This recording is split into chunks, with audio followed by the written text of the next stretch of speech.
Deborah dan Barak. Hakim-Hakim 4. Setelah Ehud mati, orang Israel melakukan pula apa yang jahat di mata YHWH.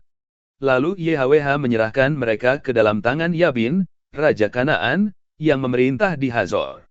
Panglima tentaranya ialah Sisera yang diam di Haroset Hagoyim. Lalu orang Israel berseru kepada YHWH, sebab Sisera mempunyai 900 kereta besi, dan 20 tahun lamanya ia menindas orang Israel dengan keras. Pada waktu itu Deborah, seorang nabiah, istri Lapidot, memerintah sebagai hakim atas orang Israel. Ia biasa duduk di bawah pohon korma Deborah antara Rama dan Betel di pegunungan Efraim, dan orang Israel menghadap dia untuk berhakim kepadanya. Ia menyuruh memanggil Barak bin Abinoam dari Kedes di daerah Naftali, lalu berkata kepadanya, "Bukankah YHWH, Tuhan Israel, memerintahkan demikian? Majulah, bergeraklah menuju Gunung Tabor dengan membawa 10.000 orang Bani Naftali dan Bani Zebulon bersama-sama dengan engkau.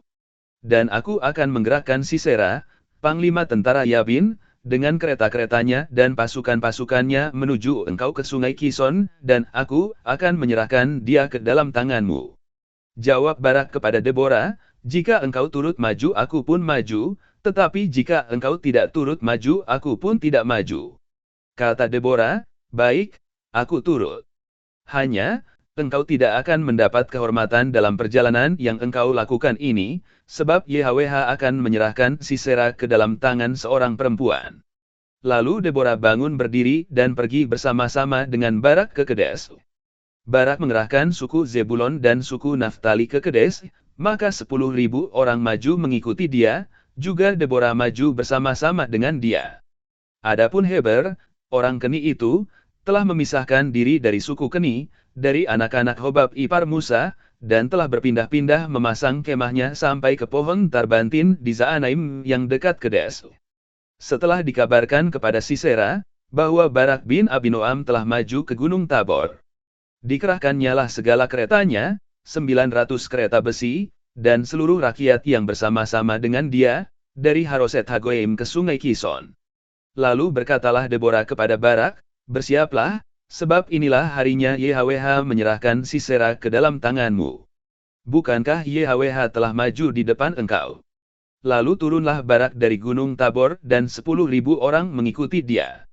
Dan YHWH mengacaukan Sisera, serta segala keretanya, dan seluruh tentaranya oleh mata pedang di depan Barak, sehingga Sisera turun dari keretanya, dan melarikan diri dengan berjalan kaki.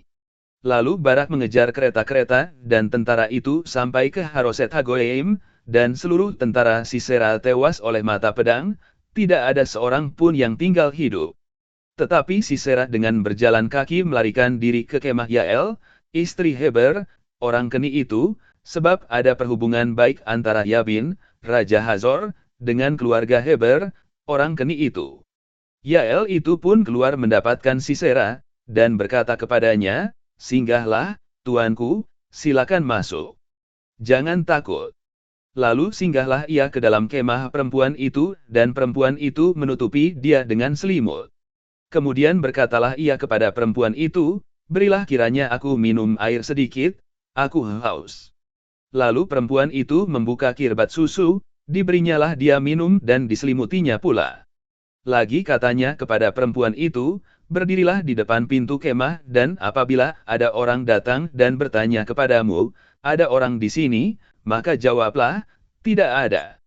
Tetapi Yael, istri Heber, mengambil patok kemah, diambilnya pula palu, mendekatinya diam-diam, lalu dilantaknyalah patok itu masuk ke dalam pelipisnya sampai tembus ke tanah sebab ia telah tidur nyenyak karena lelahnya, maka matilah orang itu. Pada waktu itu muncullah Barak yang mengejar Sisera.